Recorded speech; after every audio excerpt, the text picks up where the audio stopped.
First, The Voice, Labor's Indigenous voice to the Parliament. That's just about all the PM wants to talk about at the moment. But talk is cheap, given he's not prepared to give voters any detail on what his voice will mean in practical terms. This morning, the PM was all over the airwaves, trying to reassure Australians that The Voice wouldn't be a third chamber of the Parliament, wouldn't end up spending our money or running government programs. And he says it's just a gracious way of recognising the first Australians in our Constitution. It will simply be an advisory group that will be not above Parliament.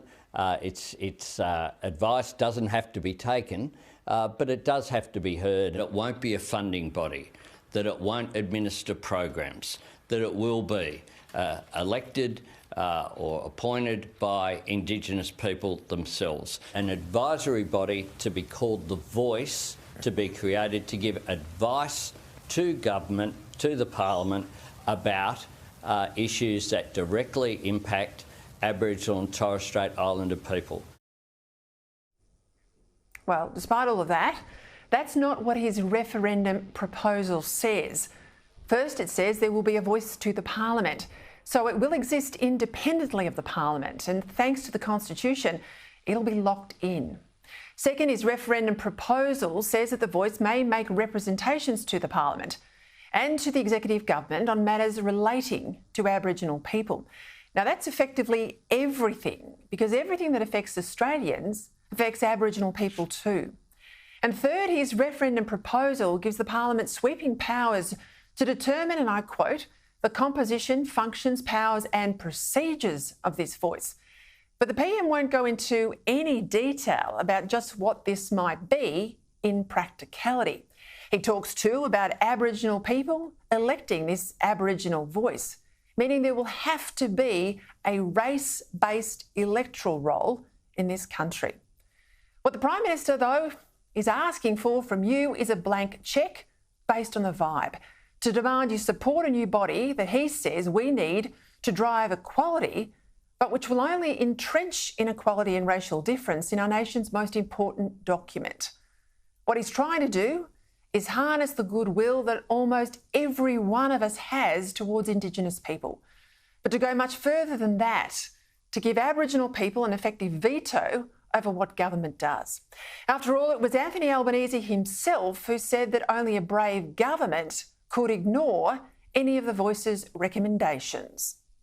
If the Voice to Parliament were to say these grog bans that have come to an end in a lot of remote communities here in the Northern Territory, that they should be maintained, would that happen?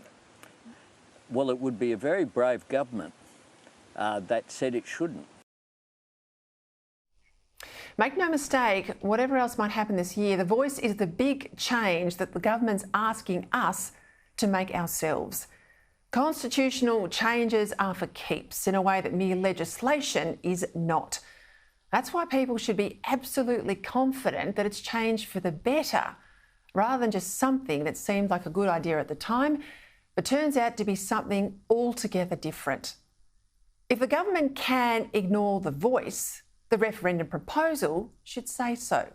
If the courts can't adjudicate on The Voice, well, the referendum proposal should say so.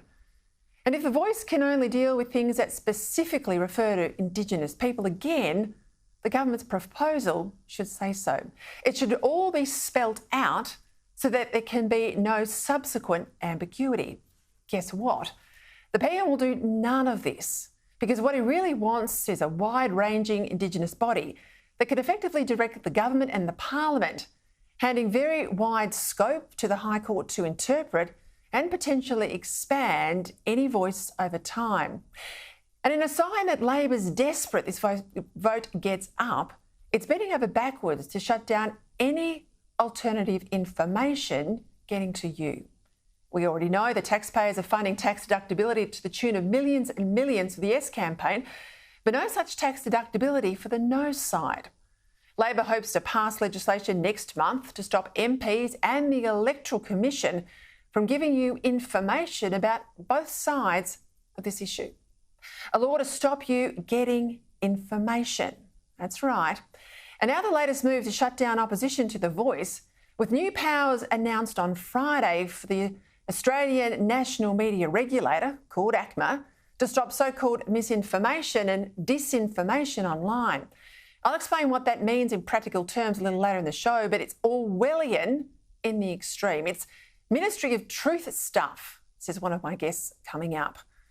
And does anyone really think that yet another bureaucracy in Canberra, yet another activist talk fest, is going to solve the real problems of remote Australia, like the gangs of Aboriginal kids now rampaging in Alice Springs? I think you know the answer to that.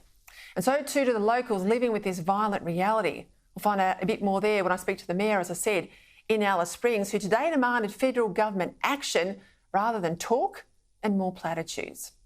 As I said, this voice is by far the biggest issue facing Australia right now, because if it happens later in the year, it will change forever the way we are governed, and change it not for the better.